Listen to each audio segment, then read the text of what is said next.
Bonjour tout le monde.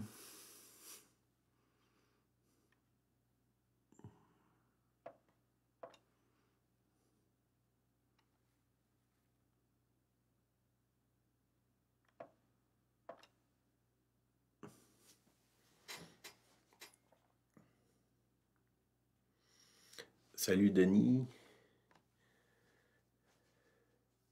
Nathalie.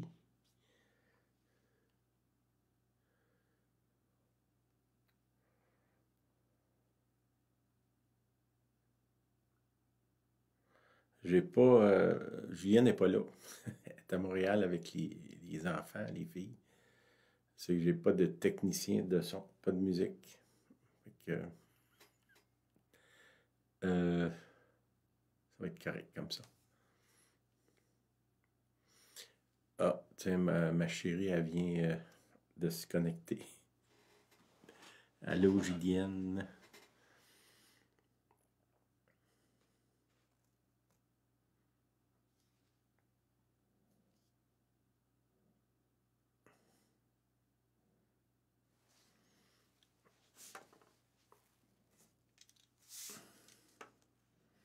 Salut, salut, André.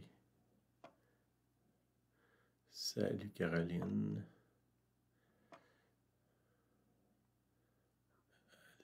Allô, François, Louiselle. Allô, Sandy.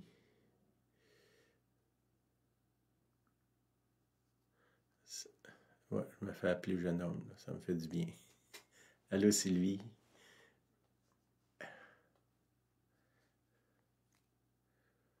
Ok.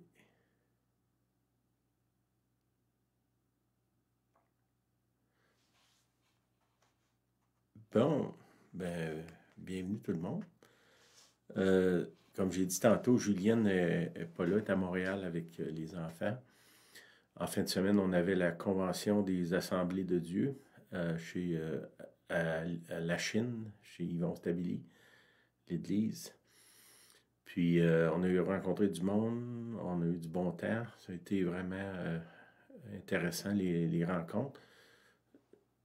Si vous allez probablement sur le site euh, de Église vivante du Christ à Loigny, Église vivante du Christ à la Chine, vous pourriez entendre les messages, là, c'est français-anglais. Ça tournait beaucoup autour de l'adversité, c'est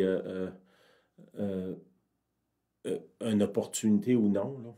C'est qu'il y avait des bons messages. Pour moi, ça a vraiment amené des sérieuses questions là, sur ce que sur ma vie finalement, là, ce que je dois faire. C'est que je remercie le Seigneur pour ça. Allô Lina, allô Sylvie. OK. Aujourd'hui, petite affaire, avant de commencer, une histoire que j'ai lue, j'ai entendue, c'est quand même un bout, là, puis je veux ramener ça. C'est l'histoire d'un marchand qui est à Bagdad, au Moyen-Orient, puis qu'il y a un commerce. Ce qui voit une femme passer, mais elle a un voile sur la tête, ce qui il n'est pas sûr que c'est elle, ce qui commence à la suivre dans la foule, puis finalement, il met la main sur l'épaule. Quand elle se retourne, c'est la mort, c'est l'ange de la mort. Fait que lui est surpris, la femme ou l'ange est surpris aussi. Puis là, l'homme est vraiment effrayé. Ce qu'il fait, il retourne dans son commerce, puis là, il est un peu paniqué. Il se dit, ben, je sais ce que je vais faire, je vais me sauver. Puis ça fait qu'il se sauve dans une autre ville, dans la ville de Samara. C'est une autre place dans ce coin-là. Le plus loin possible de la mort, finalement. Puis il arrive à Samara le soir, puis la mort est là, puis elle l'attend. Puis là, il se rend compte que finalement, il est obligé de faire face à son destin. Il va mourir, mais là, il demande, il dit, peux-tu te poser une question? Il demande ça à la mort. Puis la question, c'est comment ça que je t'ai vu aujourd'hui à Bagdad? Puis tu avais l'air surpris. Ben, il dit, j'étais surpris parce que j'avais un rendez-vous ici à soir avec toi, dans l'autre ville, je parle. OK, tout ça pour vous dire que finalement, la mort, c'est une certitude, on va tous mourir. peut pas l'éviter. Le moment de notre mort, je suis content de ne pas savoir exactement quand ça va arriver, là. Mais on ne peut pas éviter ça. Pourquoi je vous conte cette histoire-là, c'est que je me rends compte qu'il y a un niveau de peur de la mort qui est très élevé actuellement chez beaucoup de chrétiens. Tu sais, la peur de la mort, ça ne nous empêche pas de mourir, là. Même si j'ai peur de mourir, ça n'a aucun effet sur le moment où je vais mourir ou sur le fait que je vais mourir. La peur de la mort, ce que ça fait, c'est que ça m'empêche de vivre, d'avoir une vie abondante, de jouir des gens qui sont autour de moi, des gens que j'aime, des gens que j'aime moins, de jouir de la vie, de ce que j'ai, de ce que j'espère avoir, d'aujourd'hui, de demain. Ça m'empêche de vivre ça. Puis, comme je vous dis, il faut arriver absolument à la conclusion que je ne peux pas changer.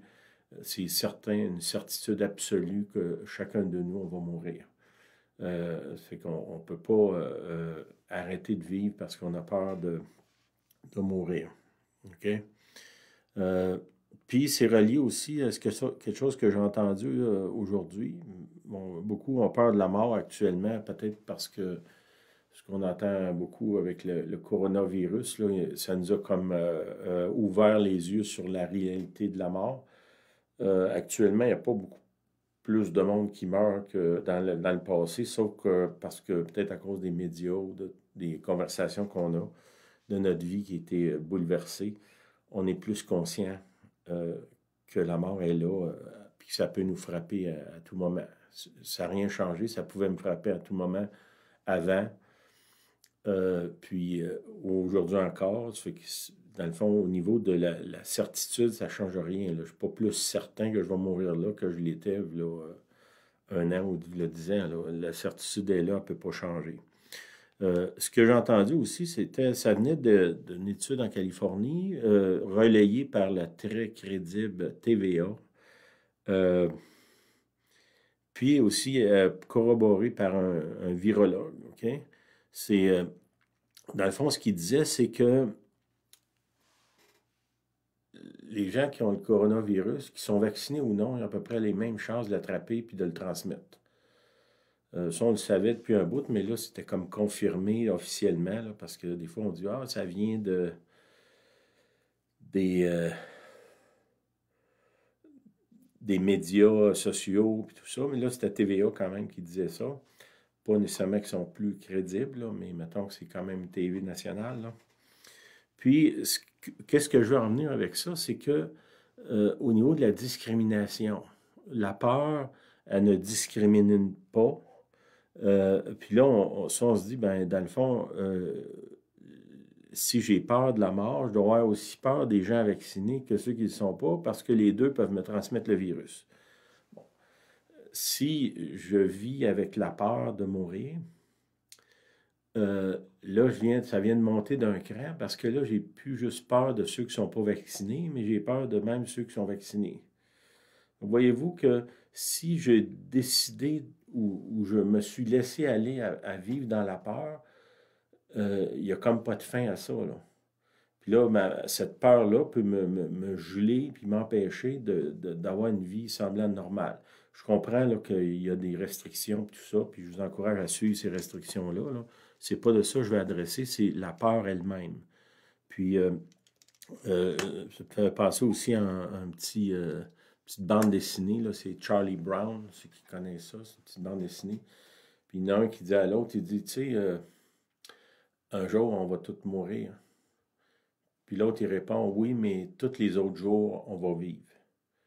Puis c'est plutôt sur cette pensée-là que je veux nous amener, là, qu'on est en vie, là, puis on doit remercier Dieu, on doit être super content, puis on doit bénir Dieu pour ça. On ne doit pas vivre d'une façon suicidaire, là, de trompe la mort, ce genre de choses-là. Mais on ne peut pas vivre non plus dans cette peur-là qu'on va mourir, parce que de toute façon, ça va arriver un jour. C'est qu'il faut qu'on règle ça. Puis, puis la Bible nous parle de ça. Là, une des choses qu'on est en train de découvrir, c'est les limites du contrôle humain. De penser que les humains peuvent contrôler la mort au travers de la médecine, de la recherche, tout ça. Je comprends qu'il y a eu des progrès extraordinaires qui ont été faits depuis quelques années là, dans tout ce qui a rapport à la santé. Puis je remercie Dieu pour ça. Mais ça n'empêche pas qu'il arrive un moment où est-ce qu'on va mourir. Puis si on parle de maladie, ça peut être un accident, il y a toutes sortes de causes, là.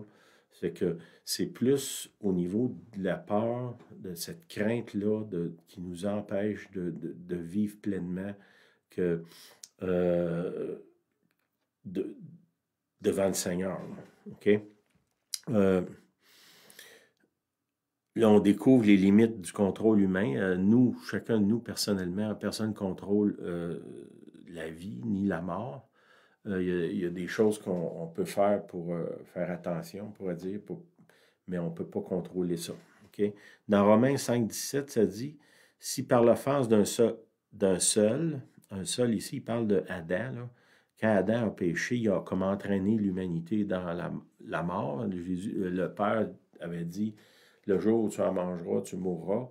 Puis lui, lui et sa femme, ils l'ont mangé. Donc, ils ont emmené la mort dans le monde. OK? Ça parle, si par l'offense d'un seul homme, Adam, la mort a régné par lui. OK? On voit là actuellement, si on laisse la mort régner dans nos vies, c'est la peur qui s'installe. Puis ça, cette peur-là nous paralyse d'une certaine manière. Puis il continue en disant, à plus forte raison, ceux qui reçoivent l'abondance de la grâce et du don de la justice régneront-ils dans la vie? Okay, il y a deux concepts ici.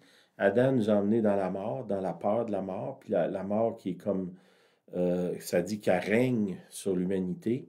Jésus-Christ vient, lui, puis il amène un nouveau royaume, c'est le royaume de la vie en abondance. Qui vient par Jésus-Christ lui seul. C'est ça que ça dit. OK? Puis ce que j'ai à cœur, c'est si vous êtes d'accord, on va prier pour que le Seigneur nous amène plutôt de régner dans la vie que plutôt de se laisser emporter par la peur de la mort. Ça, je vais prier pour ça. Seigneur, je te prie que pour chacun de nous, que tu nous libères, Seigneur, de cette crainte-là de la mort, qu'on puisse, Seigneur, se tourner vers toi, qui est la vie, qui donne la vie en abondance, qui est le prince de la vie. Seigneur, que tu puisses te révéler à chacun de nous que toi, Seigneur, c'est toi qui es la vie, la mort, c'est dans tes mains, puis qu'on doit se reposer sur toi, puis que quand l'heure de notre mort personnelle va arriver, on est en pleine confiance qu'on s'en va avec toi, puis ça va être extraordinaire d'être dans ta présence au ciel. Seigneur, libère-nous de cette peur-là de la mort et donne-nous aussi d'aider les gens autour de nous qui vivent dans la peur, d'être libérés de cette peur-là. Au nom de Jésus, je prie. Amen. Amen, amen. Il y a une sœur qui nous a appelé tantôt, une amie Julienne, puis je veux prier pour elle. Elle est malade, une grippe assez intense, là. Seigneur, je prie pour cette sœur-là. Je te demande de la bénir. Je te demande, Seigneur, de la guérir complètement, qu'elle puisse respirer pleinement, pleine capacité.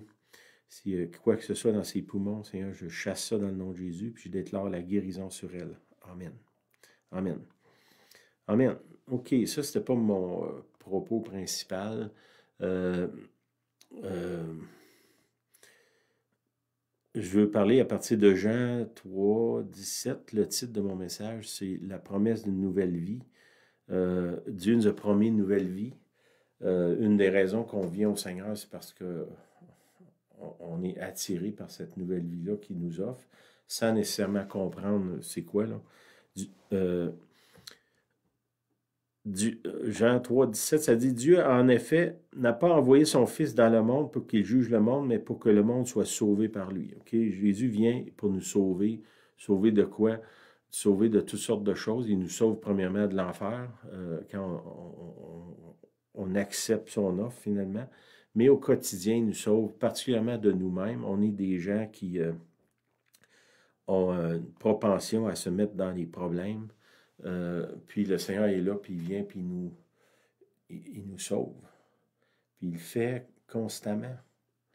Constamment, c'est sans arrêt. L'œuvre de la rédemption, c'est pas une fois, c'est un flot qui qui est là, qui coule constamment. Ça dit que Jésus-Christ, c'est notre avocat, puis il est devant le Père, puis il plaide pour nous autres. Il plaide pour nous autres constamment, pour toutes sortes de choses qu'on fait, puis qu'on ne fait pas, là. OK, nouvelle vie. Dans Jean 3,3, c'est Jésus qui parle à Nicodème. Il dit, Jésus lui répondit, en vérité, je te le dis, si un homme ne naît de nouveau, il ne peut voir le royaume. OK, on parle des versets qu'on a déjà cités, là. Si on n'est pas né de nouveau, on ne peut pas voir le royaume. Nicodème lui dit, au verset 4, comment un homme peut-il naître quand il est vieux? Peut-il entrer dans le sein de sa mère et naître? Question existentielle.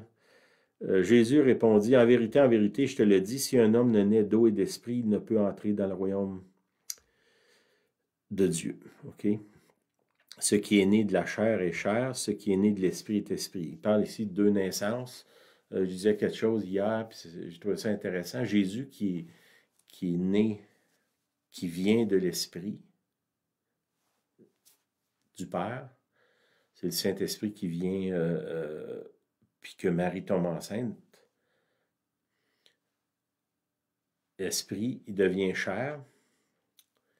Puis de l'autre côté, nous, quand on est la chair, puis quand on est de nouveau, on devient esprit.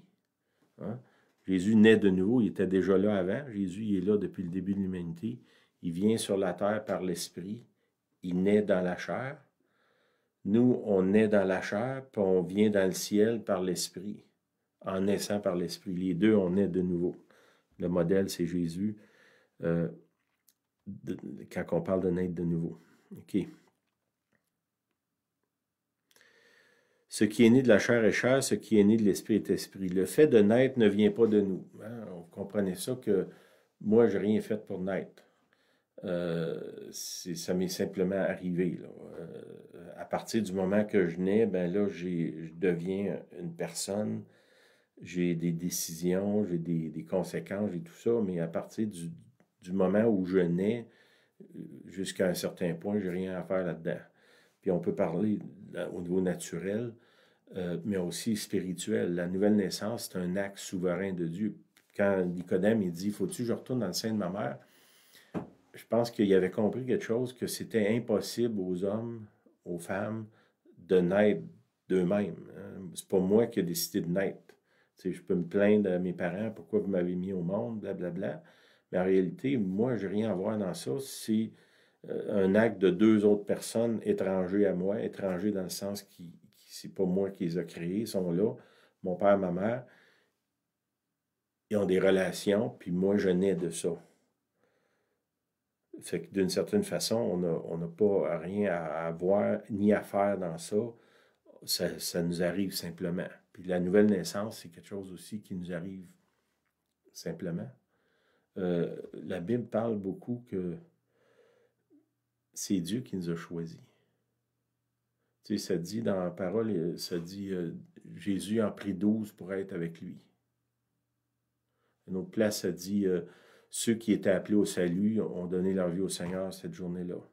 C'est un appel qui vient de Dieu qui nous fait naître de nouveau. C'est pas nous qui décidons, ben aujourd'hui, moi j'ai décidé, je vais naître de nouveau. Ça marche pas comme ça. Comme, mettons, c'est pas le bébé qui décide dans le sein de sa mère qui va naître, là. Ni un sperme puis un ovule qui décident ensemble, bon, on va faire quelqu'un pour on va naître. C'est pas comme ça que ça fonctionne. Puis au niveau spirituel, c'est la même chose. On décide pas ça. On le reçoit ou ça nous arrive. C'est une expérience qu'on vit. OK?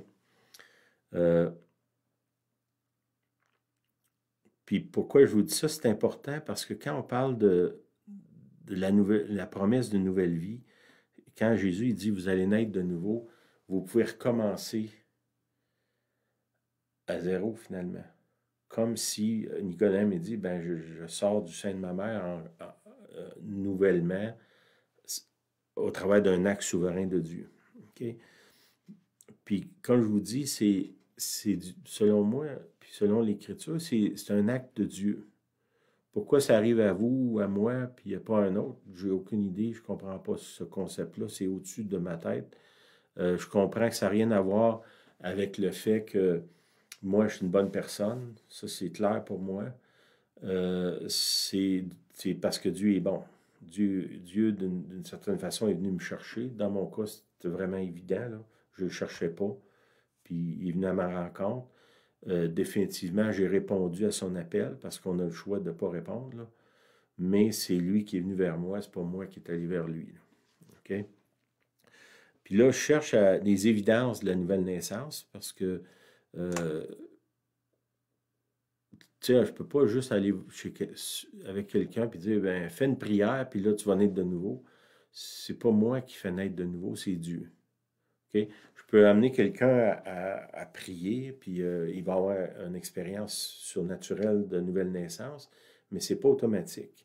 Puis pour nous, chacun de nous, on doit chercher c'est quoi les évidences de cette nouvelle naissance-là. Qu'est-ce qui fait que qui me prouve à moi que je suis né de nouveau? Parce que des fois, comme chrétien, on se pose la question, Seigneur, puis ça va aussi avec la peur de la mort, est-ce que moi je suis sauvé? Si j'ai l'assurance que je suis sauvé, je ne devrais pas avoir peur de mourir. Parce que toute ma vie me prépare pour la prochaine vie. Tu sais, les promesses de Dieu sont beaucoup plus pour la prochaine vie que cette vie ici. Le glorieux de la vie chrétienne, il va être bien plus au ciel que sur la terre. Ce qui est extraordinaire dans l'appel de Dieu, c'est qu'un jour, je vais aller au ciel avec lui. Jésus, il dit, je pense que c'est Keith Green, un chanteur, qui disait, imaginez-vous si ça a pris 7 jours au Seigneur de créer le monde, puis là, ça fait 2000 ans qu'il est parti, puis il a dit, je m'en vais vous préparer une place. Si ce qu'on voit là sur la terre, toute la beauté de la nature, la beauté du ciel, puis tout ce qu'on voit, ça a pris 7 jours, puis là, ça fait 2000 ans qu'il travaille, on ne peut même pas imaginer la beauté de ce qu'il y a là en haut. C'est que ça devrait nous donner la paix concernant la mort, là. Comme chrétien, dans le fond, tu ne meurs pas, tu traverses dans l'autre monde. Okay? Notre chair va rester ici, là. Mais pas... dans le fond, c'est glorieux, là. OK. Les évidences de la nouvelle naissance, c'est un cœur changé.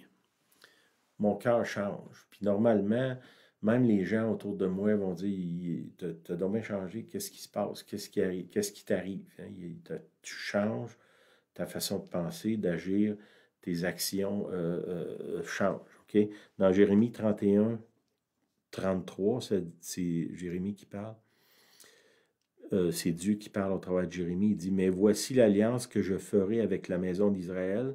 Après ces jours-là, dit l'Éternel, je mettrai ma loi au-dedans d'eux et j'écrirai dans leur cœur. Je l'écrirai dans leur cœur, je serai leur Dieu, ils seront mon peuple. Okay? Dieu, il dit, je vais venir écrire ma loi. C'est quoi la loi? Ben, on peut dire, la loi, c'est fais pas ci, fais pas ça, fais pas ça. Mais c'est aussi une façon de vivre qui est victorieuse. Si je suis les préceptes, les concepts, puis les recommandations du Seigneur, définitivement, j'aurai une meilleure vie que l'autre qui désobéit. Puis là, il dit, je vais mettre ça, je vais l'implanter dans ton cœur, ce désir-là de faire le bien, finalement. Jésus dit, on va revenir là-dessus tantôt, là, mais ça vient, c'est un cœur transformé. Ça, c'est une des premières choses. Pour moi, cette promesse-là, c'est la plus grande promesse de l'Ancien Testament. Le Seigneur, il est là, il vient, puis il dit, je vais venir, puis je vais mettre le désir de faire le bien dans ton cœur. Ça ne passera même pas par ta tête.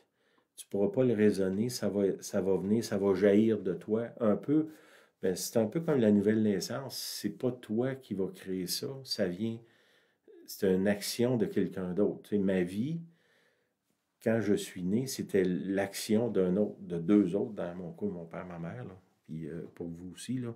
Mais c'est l'action d'un autre. Le cœur transformé, c'est l'action d'un autre. C'est l'action du Saint-Esprit dans moi. Ça vient de l'extérieur. Ce qui me demande à moi, c'est finalement, de couler dans cette rivière-là de grâce qui vient sur moi. C'est ça qui me demande. L'autre évidence, c'est se donner aux autres volontairement. Okay? Dans Jean 10, 17, Jésus, il dit, le Père m'aime. Le Père m'aime. Juste ça, c'est déjà extraordinaire. Le Père, celui qui a créé l'univers, il m'aime. parce que je donne ma vie afin de la reprendre. OK? On va revenir sur ça. Je donne ma vie afin de la reprendre. C'est un peu bizarre comme déclaration. Il continue en disant, personne ne me l'ôte, mais je la donne de moi-même. OK? Il parle ici du libre arbitre. Le pouvoir que Dieu a donné aux humains de dire oui ou de dire non à n'importe quelle offre qu'il nous fait. OK? J'ai le pouvoir de la donner, j'ai le pouvoir de la reprendre. Tel est l'ordre que j'ai reçu de mon Père. OK? Je reviens sur l'autre phrase avant. Il dit, je donne ma vie afin de la reprendre. Beaucoup de monde actuellement que j'entends parler, les gens ils disent, je me cherche, je me cherche. Ils sont perdus, ils se cherchent. Lui, il dit, si tu veux te trouver, il faut que tu donnes ta vie. C'est là que tu vas reprendre, ou tu vas prendre ta vie, tu vas retrouver ta vie, c'est en la donnant.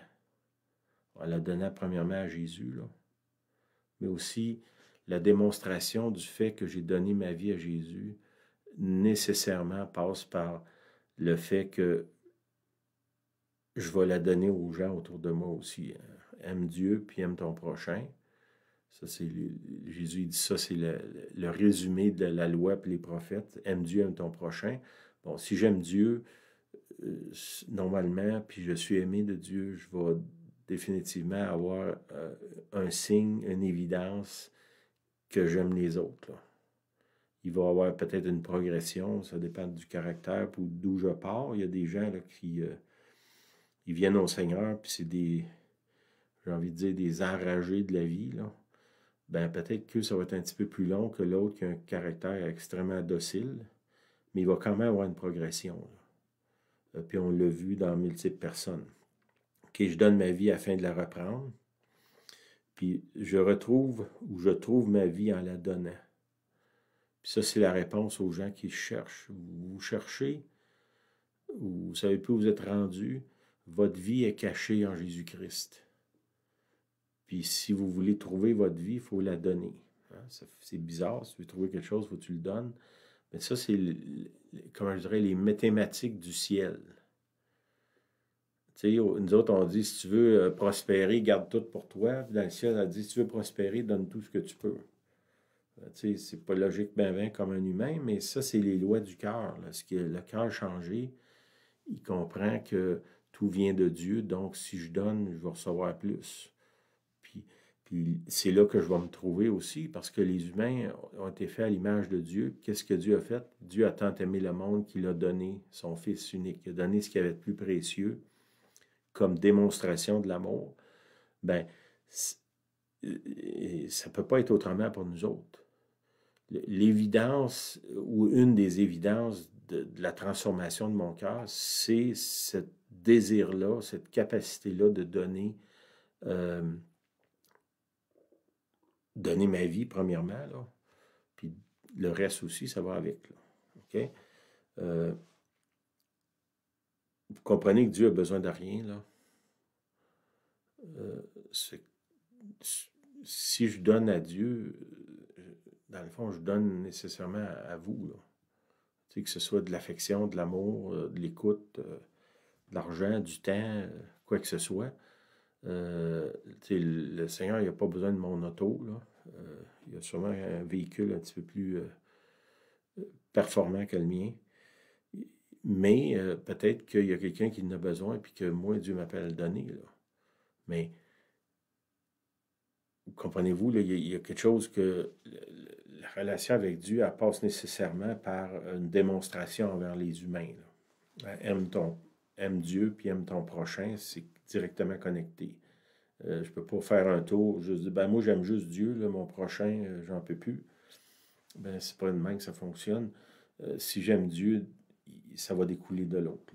OK? Il dit en Jean 13, 35, à ceci, tous connaîtront que vous êtes mes disciples si vous avez de l'amour les uns pour les autres. Je pense ça aussi, c'est l'amour les uns pour les autres. Ça, c'est ce que le Seigneur nous demande finalement de faire. Il nous le demande, mais en même temps, il nous a donné un cœur changé. Là. Ça fait que ça va en partie venir de lui, cette capacité-là d'aimer les autres. Euh, Puis là, il parle ici des disciples. Après ça, à une autre place, il dit ben, d'aimer tout le monde, finalement. C'est sûr que, je dirais, comme des fois on dit, Dieu il aime tout le monde, mais il chérit ses enfants, là. On peut dire qu'on aime tout le monde, mais il y a des gens auprès de nous qu'on les chérit. C'est un niveau d'amour qui est un petit peu plus élevé, là, ou plus coûteuse, on peut dire, là.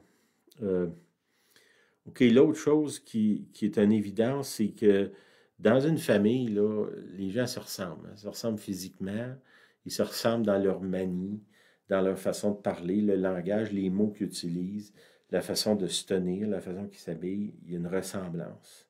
Ça, c'est une évidence. Si je m'approche de Dieu, je vais commencer à ressembler à Dieu. Je vais commencer à ressembler aussi au peuple de Dieu, à la famille de Dieu. Le langage va changer, tout va changer finalement, ma façon de penser, ma façon de voir. Ça, c'en est une évidence aussi. La transformation, puis la ressemblance. Hein, ça dit que, euh, dans la Bible, ça dit des gens qui voient les disciples, il dit, ils les reconnurent pour avoir été avec Jésus. OK? Si je passe du temps avec Jésus, les gens autour de moi devraient reconnaître ce gars-là ou cette fille-là, il a passé certainement du temps autour de Jésus. Pourquoi? Il commence à prendre pas mal ces mêmes manières, les mêmes façons de faire, les mêmes façons de penser, de parler que Jésus. Il, il y a une association familiale qui se fait. Ça, c'en est une évidence. Le mot, le langage. Hein. Moi, quand quand le Seigneur est venu me chercher, euh, mettons, j'avais un langage assez vulgaire, de sacré à tous les deux, trois mots, là. Puis dans mon cas, c'était instantané, j'ai arrêté de sacrer. J'ai pas fait d'effort, rien. C'est comme été délivré instantanément. Euh, Merci Seigneur. Ben ça, c'est une évidence que, dans le fond, en m'approchant, ou le Seigneur en s'approchant de moi, ce trait-là de famille, de ne pas sacrer inutilement, euh, ça a été pour moi instantané. Bon, pour d'autres, c'est peut-être plus un travail, là, que quoi que ce soit, c'est des traits de ressemblance, OK? Paul est dit dans 1 Corinthiens 11, soyez mes imitateurs comme je le suis moi-même de Christ. Hein? Si on devrait, nous, être des imitateurs de Jésus. On vous a déjà dit, si vous achetez une Bible, il y a une des Bibles qui se vend sur le marché, puis dans le Nouveau Testament, tout ce que Jésus dit est écrit en rouge. Hein. Les paroles de Jésus sont en rouge. Si vous lisez tout le rouge, ben normalement, vous devriez chercher à imiter cette façon-là de faire, de dire, d'agir de Jésus. Puis Paul, il continue en disant, ben moi j'imite Jésus, donc imitez-moi. C'est que une des meilleures façons de prêcher, c'est on dit par l'exemple, là, de devenir un modèle de Jésus. C'est plus important que de parler de Jésus, plutôt de l'imiter, hein, d'être un imitateur. L'autre chose qui est une caractéristique des gens sauvés, c'est qu'ils reviennent à la maison du Père. Okay? La plupart des croyants, il y a des moments dans leur vie où est-ce qu'ils s'égarent. Il y a différents niveaux d'égarement. Il y en a vraiment que c'est un égarement profond. D'autres, c'est simplement une tiédeur qui s'installe. Puis, une des caractéristiques de ça, c'est l'exemple, c'est le fils prodigue. Finalement, il est rendu dans le parc des cochons. Là. Ça, c'est un des paraboles de Jésus. Puis, soudainement, il rentre en lui-même puis il se rend compte, ben, il faut que je retourne à la maison de mon père. Ça, c'est une caractéristique des gens qui croient, des gens qui sont sauvés. Ils savent où est la maison du Père, même quand ils se sont sauvés de là, ils connaissent l'adresse. Ils savent où est-ce qu'ils doivent retourner. Puis je parlais avec quelqu'un dernièrement, puis personne s'est vraiment égarée, perdue, on pourrait dire. Puis, à un moment donné, il s'est souvenu de l'adresse du père, puis il est revenu. Puis, on a eu du temps extraordinaire ensemble. Là. Dernièrement, on s'est vus. L'affaire c'est qu'il connaissait l'adresse. Il était en rébellion, bon, quoi que ce soit qu'il vivait, là, il était frustré, je ne sais pas. mais il est quand même revenu, là. Ça, c'est un signe de ceux qui ont expérimenté la nouvelle vie, même quand ils sont loin, ils savent où revenir. OK? Puis en passant, je vais prier. Peut-être qu'il y en a des gens qui écoutent là, en direct ou peut-être qu'ils vont écouter plus tard, que le Père est toujours là qui vous attend. Puis il n'y a aucun péché qu'on commet que le sang de Jésus ne peut pas couvrir. Il n'y a aucun péché qu'on commet qui est impardonnable. Il y a toujours le Seigneur est toujours là puis il nous attend. Là, vous dites, ouais, mais il y a un péché impardonnable. Bon, un autre moment, je vais parler de ça, là, mais le péché impardonnable, il vient sur des gens qui ont vu des choses extraordinaires, genre l'apôtre Paul, là. Des gens qui ont vu la gloire des siècles à venir, qui ont vu les miracles, qui ont vu la grandeur du Seigneur comme en personne, puis qui se détournent, ça dit qu'il n'y a pas de retour pour eux, mais pour la majorité des croyants, des gens que je connais, moi, qui ont connu la puissance des siècles à venir, ma liste est plutôt blanche. C'est que arrêtez là, parce que vous avez tombé dans un petit péché que de penser que vous avez commis de péché impardonnable. Là. Revenez vers le Père, revenez à la maison, puis laissez le Père dealer avec ça. Jésus, son sang, le prix que ça a coûté pour vous racheter, ben, voyez ça comme précieux, puis arrêtez de perdre votre temps à vous morfondre, mais plutôt revenez à la maison, revenez au Père. Amen. OK. L'autre chose qui est une caractéristique, c'est qu'on apprend lentement l'art de la communication avec le Père, le Fils, le Saint-Esprit. Okay. La communication dans le royaume de Dieu, c'est pas comme dans le royaume de ce monde. Le langage de Dieu, le langage spirituel, c'est pas le même langage qu'on utilise nous. La façon de voir les choses, la façon de parler, d'approcher, de recevoir, c'est comme au départ, c'est étranger à notre façon de vivre. Ce qu'il faut c'est un apprentissage qui est quand même long de comprendre le langage de Dieu, de comprendre comment Dieu voit l'humanité, comment il voit les pécheurs, comment il voit nos frères, nos sœurs, comment il nous voit. Tout ça, c'est nouveau, puis c'est pas instantané. Puis ça, c'est un apprentissage qui est long. Je suis en train de travailler là-dessus, là, d'essayer peut-être de pousser notre recherche sur la communication avec le Père ou avec le Père, le Fils, le Saint-Esprit, avec Dieu, pour qu'on ait une meilleure communication. Là. Souvent, on approche Dieu avec... on a déjà décidé ce qu'il doit dire, on a déjà décidé nos prières. Souvent, on demande à Dieu de bénir notre volonté. Bien, ça, c'est pas comprendre le royaume de Dieu. Il faut qu'on arrive à parler le même langage que le Seigneur, puis ça, ben, c'est quand même un apprentissage, OK? Il dit, mes brebis entendent ma voix, je les connais et elles me suivent. OK? Ça, c'est un petit passage facile, là. Ils entendent la voix. Beaucoup de nous, on entend. Ça, c'est mes petites filles qui écrivent. Bonne nuit, les petites Norma, puis Romy. Bonne nuit. OK. Ils sont avec Julienne.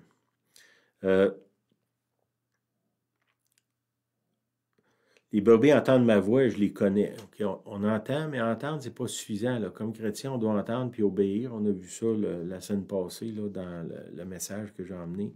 Si vous ne l'avez pas écouté, écoutez-le. Là, ça parle de ça, les étapes pour finalement obéir. Là. Jésus, il dit, je les connais. Jésus nous connaît. On est reconnu par lui. Il connaît notre nom, il connaît notre adresse, il connaît notre cœur, il connaît nos secrets, il connaît où est-ce qu'on va être dans le futur. Si on s'approche de lui, on va se trouver. On va trouver notre destin, on va trouver pourquoi on est sur la terre. Tu sais, tantôt, je vous ai dit que les gens qui naissent, ils ne décident pas de naître. C'est la décision d'un autre. Moi, je suis la victime de la décision de quelqu'un d'autre. C'est une farce, là. Mais là, je suis ici, là. Il y a une raison pourquoi je suis là. Pourquoi il y a un but dans ça. Il y a un destin. Il y a des gens à rencontrer. Il y a des choses à faire. Il y a toute une vie à vivre. Il y a tout un livre qui a été écrit sur ma vie que moi, je dois suivre finalement. Puis ce livre-là, ma destinée finalement, est cachée en Jésus-Christ. Si je veux vivre pleinement ma vie, mais pas passer mon temps aux côtés de la route ou arrêter sur le bord du chemin, ben il faut que je marche avec Jésus. Il faut que je m'aligne avec lui. Il dit, mes brebis entendent ma voix. Je les connais, elles me suivent. Vous voulez avoir une vie significative par opposition à insignifiante? Ben, suivez Jésus. Là, vous dites, ouais, mais comment je fais pour le suivre? Ben, c'est ça. Apprenez l'art de la communication avec lui. Passez du temps en silence. Cherchez sa face. Posez-lui des questions. Arrêtez pour entendre la réponse. Restez autour de la famille de Dieu. Il y a des gens qui ont passé dans des chemins avant nous autres. Ils peuvent nous indiquer la route. Ils ne peuvent pas vivre à notre place. Ils ne peuvent pas prier à notre place. Ils ne peuvent pas décider à notre place. Mais ils peuvent nous encourager. Ils peuvent nous guider. Ils peuvent nous conduire. Ils peuvent nous relever aussi. Ça, c'est la famille. Hein? Amen. OK. Dans Acte 1:8, il dit, vous recevrez une puissance. Le Saint-Esprit survenant sur vous et vous serez mes témoins. OK, le mot témoin, c'est le mot martyr. Nous autres, on n'aime pas ça. Le mot martyr, ça nous fait penser à quelqu'un qui se fait massacrer pour l'œuvre de Jésus, mais c'est pas vraiment ça que ça dit. Martyr, c'est nous qui l'a changé parce que à l'époque de Jésus, puis après, les centaines d'années après, les gens qui suivaient Jésus, souvent, ils finissaient par se faire tuer par des gens qui haïssaient Dieu, puis haïssaient ceux qui représentaient Dieu. Donc, ils finissaient par se faire tuer. Puis, une des raisons qu'ils se faisaient tuer, c'est qu'ils étaient incapables de renier leur foi parce qu'ils avaient tellement reçu de Dieu que quand les gens disaient, ben, si tu ne renies pas ta foi, on va te tuer, ben, je vais mieux mourir que de renier ma foi avec tout ce que Jésus a fait pour moi. Je ne peux pas retourner en arrière. Puis c'est là que vient le mot martyr. Okay? C'est une personne qui va jusqu'à se laisser tuer en témoignage de sa foi plutôt que d'abjurer. Hein, plutôt que de dire « je ne le connais pas, je renonce à ma foi », il va dire « non, je ne peux pas ». Puis actuellement, aujourd'hui, j'ai entendu des témoignages en Afghanistan avec les talibans, des gens qui se font tuer. Puis avant de mourir, ils se font comme dire, ben si tu renies ta foi, on ne te tuera pas. Puis même des enfants. Puis ils disent, non, je vais mieux mourir que de renier ma foi. Ça, c'est des martyrs, des témoins. C'est des témoins, pas juste en parole, mais en action. Nous, on est loin de ça, là. On est loin de ça, oui. Je ne veux pas aller dans cette direction-là, là, mais les gens qui sont persécutés au Canada, là, il n'y en a pas beaucoup, là. Hein? Vraiment pas beaucoup. OK. Je veux finir par la prière que le Seigneur nous donne de vivre les évidences de la nouvelle naissance. Amen. Seigneur, je te prie que ces choses-là que j'ai mentionnées, ces évidences-là, un changement de cœur, le désir de se donner aux autres, de ressembler à la famille de Dieu, ressembler à Jésus, le désir de revenir à la maison du Père, connaître son adresse, savoir où revenir, apprendre l'art de la communication, Seigneur. Donne-moi, Seigneur, d'expérimenter ces choses-là, que ce ne soit pas simplement un concept intellectuel, mais que ça fasse partie de ma vie, que ce soit là, dans mon quotidien. Oui, Père, je te prie dans le nom de Jésus qu'on soit des gens qui ont expérimenté comment tu es bon, comment tu es glorieux, comment tu nous aimes, à quel point, Seigneur, tu t'es donné pour nous, Seigneur. Donne-nous d'expérimenter la gloire de la nouvelle naissance. Amen. Amen. Amen. Amen. Amen. Merci. Merci d'être là. Bonne semaine. La semaine prochaine, je vais avoir un invité. Je ne vous dis pas c'est qui. C'est que arrangé pour être là. On va avoir du bon temps. Oui. Amen. OK. Des fois, dans le fil, il y a du monde qui demande de l'argent. Quand on sert Dieu, on ne demande pas d'argent, on la demande au Seigneur. Ça fait que laissez-vous pas prendre par ça. Ça fait que je ne peux pas les effacer tout le temps. Ça fait que dérangez-vous pas avec ça. Puis d'autres qui offrent toutes sortes de choses. Laissez-vous pas prendre par ça. La page Facebook est ouverte à tout le monde. Ça fait que n'importe qui peut dire des commentaires. Ça n'a pas rapport. OK, ben merci à tout le monde. Soyez bénis. Merci d'être là. Merci de faire partie de notre vie. Merci d'être témoin de Jésus autour de vous aussi. Amen. Bonne semaine.